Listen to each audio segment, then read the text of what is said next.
کبھی کبھی ہم اپنے ارد گرد کی دنیا کو سمجھنے کی کوشش کرتے ہیں، لیکن اکثر ہم ان چھوٹی چھوٹی حقیقتوں کو نظر انداز کر دیتے ہیں جو ہماری زندگیوں کو تشکیل دیتی ہے۔ ہمارے اعمال، ہماری سوچ اور ہمارے فیصلے، یہ سب کچھ ایک پیچیدہ جال ہے جو ہمیں دوسروں سے منسلک کرتا ہے اور ہمیں ایک سماجی جانور عطا ہے۔ یہی وہ جگہ ہے جہاں ایلیٹ ارونسن کا مشہور کتاب دی سوشل اینیمل ہماری مدد کرتی ہے کہ ہم خود کو اور اپنے ارد گرد کی دنیا کو بہتر طور پر سمجھ سکیں۔ ایلیٹ ارونسن ایک معروف امریکی نفسیات دان ہے جنہوں نے سماجی نفسیات کی فہم میں اہم کردار ادا کیا ہے۔ ان کی کتاب دی سوشل اینیمل انسان کے سماجی رویے کے پیچیدے پن کو اجاگر کرتی ہے اور ہمیں یہ سمجھنے میں مدد دیتی ہے کہ ہم کیسے سماجی سے متاثر ہوتے ہیں۔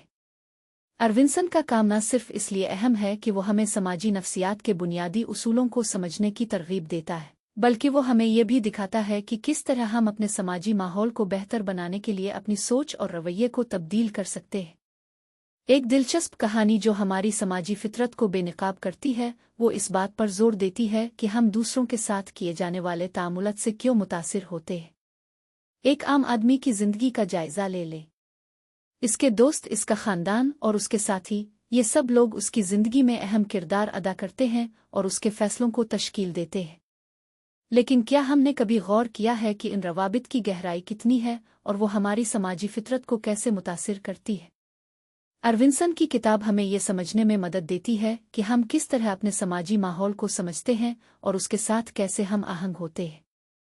پہلا اہم سبق جو ہم ارونسن کی کتاب سے سیکھتی ہے وہ یہ ہے کہ ہماری سماجی فطرت ہمیشہ ہمیں دوسروں کے ساتھ منسلک ہونے کی طرف لے جاتی ہے۔ ہم دوسروں کی آرا اور رویے سے متاثر ہوتے ہیں اور اکثر ہمیں خود کو ان کے ساتھ موازنہ کرنے کی ضرورت محسوس ہوتی ہے۔ یہ سماجی مقاصد سے ہمیں خود کے بارے میں بہتر طور پر سمجھنے میں مدد کرتا ہے، لیکن یہ ہمیں تنازع اور مقابلے کی طرف بھی لے جا سکتا ہے۔ دوسرا سبق یہ ہے کہ ہم اپنے رویے کو سمجھنے کے لیے سماجی نفسیات کی اہمیت کو نظر انداز نہیں کر سکتے۔ ہم کس طرح دوسروں کے ساتھ تعامل کرتے ہیں اور ان تعاملات کا ہمارے نفس پر کیا اثر پڑتا ہے، یہ سب سماجی نفسیات کے تصورات کے ذریعے بہتر طور پر سمجھا جا سکتا ہے۔ تیسرا اور سب سے اہم سبق یہ ہے کہ ہم اپنے سماجی ماحول کو بہتر بنانے کے لیے اپنے رویے اور سوچ کو تبدیل کر سکتے ہیں۔ ہم دوسروں کے ساتھ کیے جانے والے تعاملات کو سمجھتے ہیں اور انہیں مثالی طریقے سے استعمال کرنے کی کوشش کرتے ہیں۔ آخر میں ایلیٹ ارونسن کی کتاب دی سوشل اینیمل ہمیں اپنی سماجی فطرت کو سمجھنے اور اسے بہتر بنانے کا ایک نئے انداز سے دیکھنے کی ترغیب دیتی ہے۔ ہم اپنی زندگیوں کو بہتر بنانے اور دوسروں کے ساتھ اپنے تعاملات کو بڑھانے کے لیے کتنی سی چھوٹی چھوٹی باتوں پر توجہ دے سکتے ہیں۔